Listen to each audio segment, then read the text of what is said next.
kalimat An-Nas dibaca Al-Imalah Al-Kubra.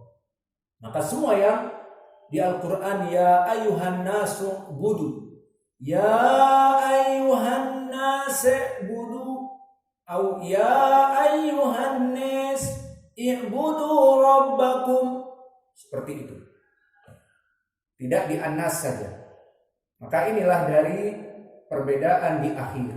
Maka kalau begitu kita tutup pelajaran kita.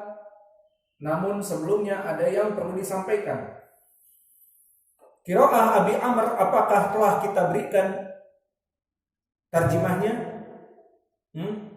Biodata biografi dari Abu Amr telah lewat apa belum? Belum. Baik, sekarang kesempatan. Karena ada qiraah yang berkesendirian Abu Amr. Maka Abu Amr barakallahu fikum, dia dari Qurra as-Sab'ah, dari pembaca Al-Quran yang 7. Ikhtilaf pada namanya, maka disebutkan oleh para ulama ismuhu kunyatuhu, namanya ya kunyahnya Abu Amr. Namun ada yang mengatakan namanya lain, tetapi dia namanya Zaban Ibnul Ala.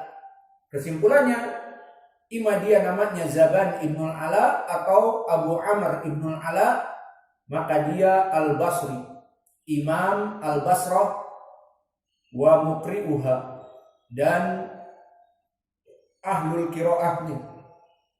Dia bukan asalnya dari Basrah, Irak, tetapi dia asalnya bahkan dari Makkah.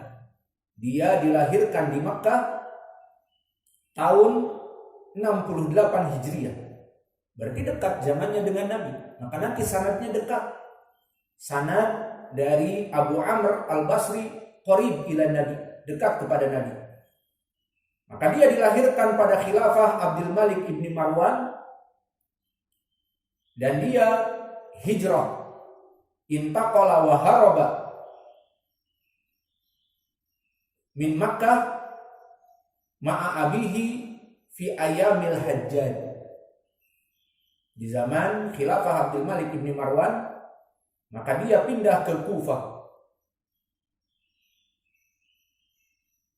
Dan intaqala ilal Kufah wa yadrusuhuna bi a'immati minal Kufah wal Basrah ala jami' qura fi zamanihi minat tabi'in. Lalu pertanyaannya, Imam Abu Amr Al-Basri itu yang masyhur, maka tidak apa-apa kalau kita menyebutnya Abu Amr. Dia masyhur dengan kunyahnya, sehingga para ulama mengatakan namanya ya kunyahnya, seperti namanya siapa, Abu Bakar.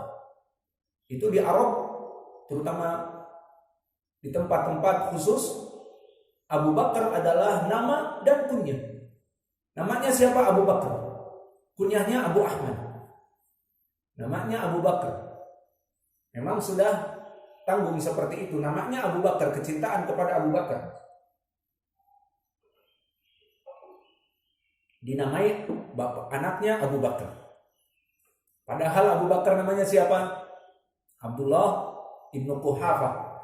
Abdullah namanya. Namun kecintaan kaum muslimin kepada Abu Bakar, khalifah yang pertama dan As-Siddiq, menamai namanya Abu Bakar. Padahal itu kunyahnya dia. Alhasil, berapa dari kaum muslimin namanya kunyahnya.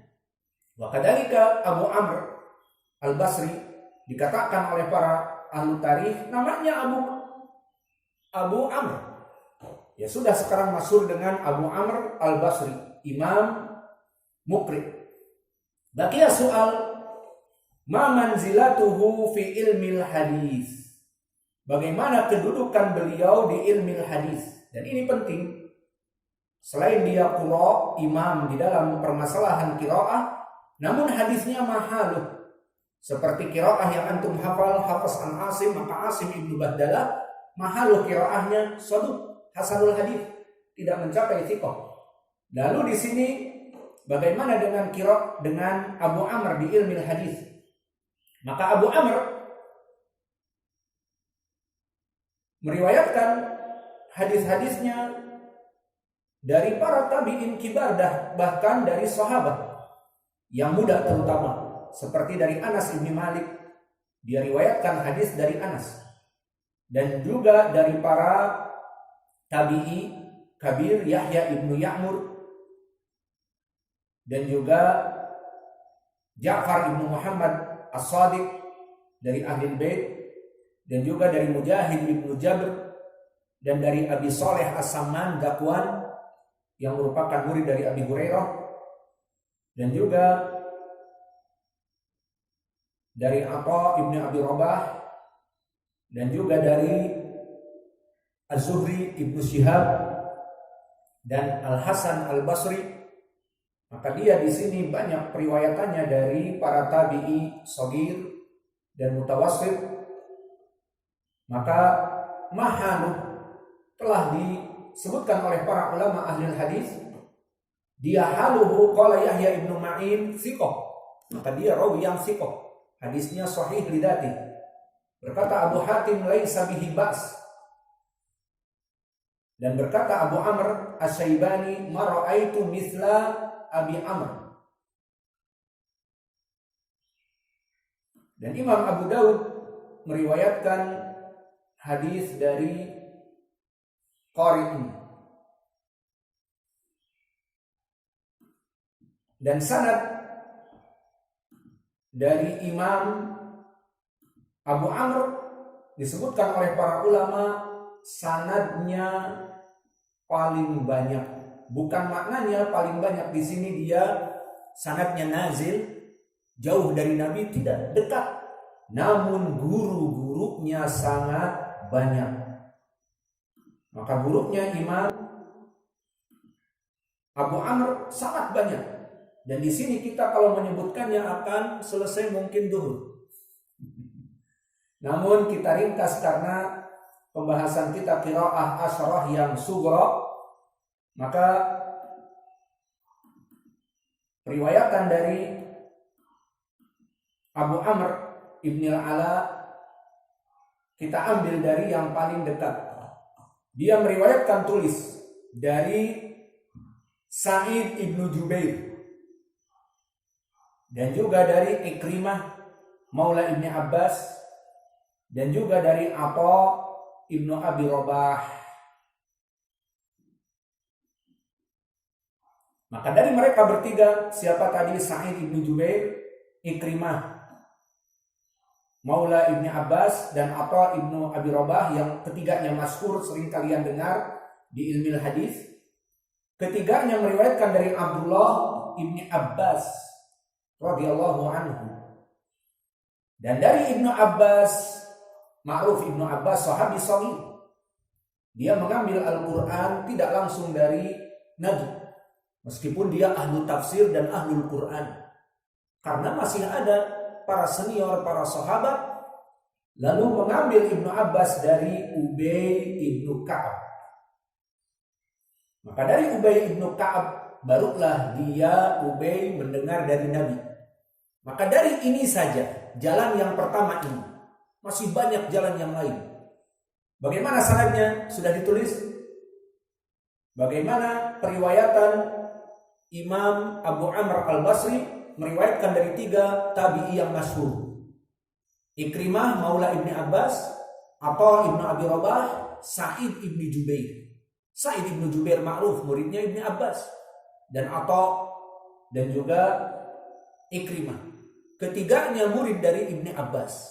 Berarti sanadnya ke tabi'i mereka tadi, kemudian kepada Ibnu Abbas, dan dari Ibnu Abbas kepada Ubay dulu. Sebelum kepada Nabi, kepada Ubay. Kenapa? Karena pertama Ibnu Abbas umurnya masih kecil, dan Nabi diturunkan Al-Quran mulai dari zaman Makkah.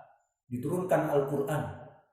Dan telah disebutkan di hadis muttafaqun alaih, fastaqra'ul Quran ala arba'ah.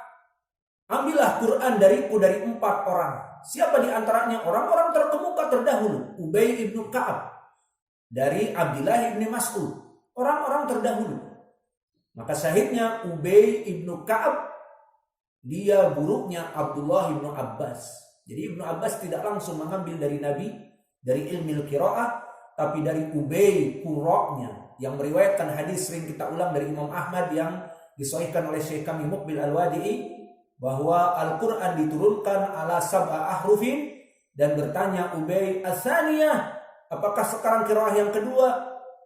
"Katakan," kata Jibril, "kepada temanmu, kepada sahibi, qiraah yang ketiga." Qiraah yang ketiga. Ditanya lagi oleh Ubay, "Ini qiraah yang keberapa?" Karena Ubay mendengar dan menghafal dan mungkin mencatat. "Katakan kepada dia," kata Jibril, "qiraah sampai as-sabi'ah, yang ketujuh." Maka Ubay mendengar qiraah yang ketujuh karena Nabi tidak baca tulis. Sekarang terbayang bagaimana Nabi tidak baca tulis. Datang Jibril berkata kepada Nabi seperti di awal hadis Sahih Al-Bukhari di kitab Bada'il Wahyi, dan di awal bagaimana turun Al-Quran surat Iqra. Disebutkan di situ, "Iqra ya Muhammad, Iqra bismi rabbikal ladzi khalaq." Kata Nabi Muhammad apa? "Lastu biqari'in." Aku bukan orang baca tulis. Mendengar dari Jibril kemudian menulis seperti antum semua menulis faidah-faidah. Tidak. Iqra, diulangi lagi. Dikatakan lastu biqari'in. Baru pertama kali sudah disuruh seperti itu dan Nabi tidak mampu.